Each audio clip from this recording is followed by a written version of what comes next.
तो चलिए वीडियो की शुरुआत करते हैं। तो इससे पिछली वीडियो में मैंने आपको बताया था कि जो विधानमंडल है इसके 3 अंग होते हैं: विधान परिषद, विधानसभा और राज्यपाल।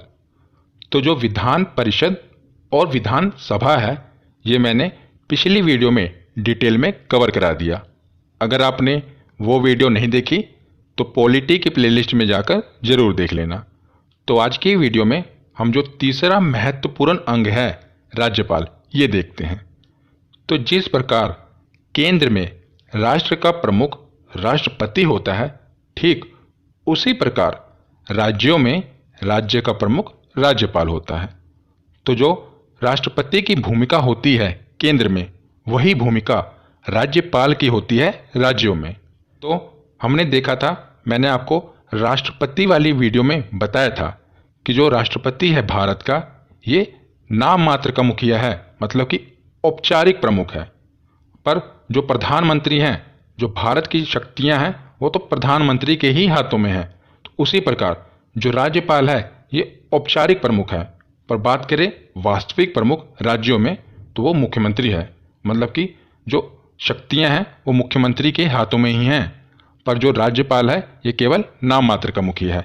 ठीक उसी प्रकार जिस प्रकार राष्ट्रपति केवल नाम मात्र का मुखिया होता है, पर जो असली शक्तियां हैं वो प्रधानमंत्री के हाथों में होती हैं। तो आप उसी से कंपेयर करें, जिस प्रकार वो प्रधानमंत्री वास्तविक प्रमुख थे केंद्र के, उसी प्रकार जो मुख्यमंत्री हैं ये राज्यों के वास्तविक प्रमुख हैं।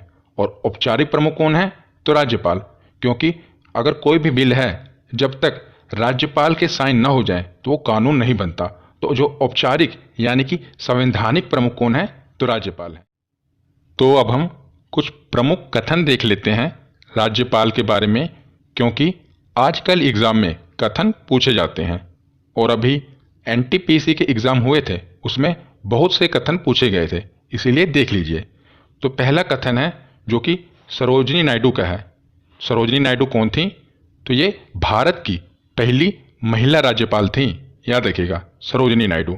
उन्होंने कहा था कि जो राज्यपाल है ये सोने के पिंजड़े में निवास करने वाली चिड़िया के समान है। याद रखिएगा, बहुत ही मशहूर कथन है इनका कि राज्यपाल सोने के पिंजड़े में निवास करने वाली चिड़िया के समान है। तो ये कथन इन्होंने क्यों कहा था? क्योंकि जो राज्यपाल है ये आपको पता है औपचारिक प्रमुख है, केवल नाम मात्र का। पर जो असली गेम है, अगर पर्दे के पीछे की बात करें, तो जो राज्यपाल है, आगे हम पढ़ेंगे कि राज्यपाल की नियुक्ति राष्ट्रपति करते हैं। पर किसकी सलाह पर करते हैं? तो प्रधानमंत्री की सलाह पर। प्रधानमंत्री जिसको चाहें राज्यपाल बना देते हैं। अगर वो कहेंगे कि इसको राज्यपाल बना दो, तो राष्ट्रपति उन्हीं को ही राज्यपाल बनाएंगे। अगर कहेंगे कि इसको राज्यपाल के पद से हटा दो, तो राष्ट्रपति को उसे राज्यपाल के पद से हटाना पड़ेगा। कागजों में भले ही राष्ट्रपति के साइन चलते हों कि किसको राज्यपाल बनाना है, किसको नहीं बनाना है, पर असली में पर्दे के पीछे प्रधानमंत्री की ही सलाह होती है कि किसे राज्यपाल बनाना है, किसे हटाना है।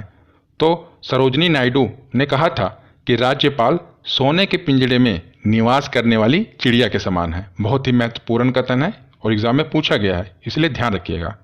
तो अगला कथन है विजय लक्ष्मी पंडित का। तो ये नाम तो आपने सुना होगा। विजय लक्ष्मी पंडित कौन थी? कई बार एग्जाम में पूछा जाता है।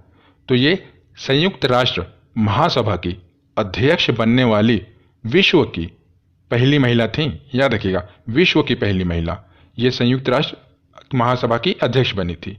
और ये महाराष्ट्र की राज्यपाल भी रह चुकी थी, इसीलिए इनका कथन भी मायने रखता है। तो इन्होंने कहा था कि जिसको वेतन का आकर्षण है वही इस पद को स्वीकार करता है। किस पद को? राज्यपाल के पद को।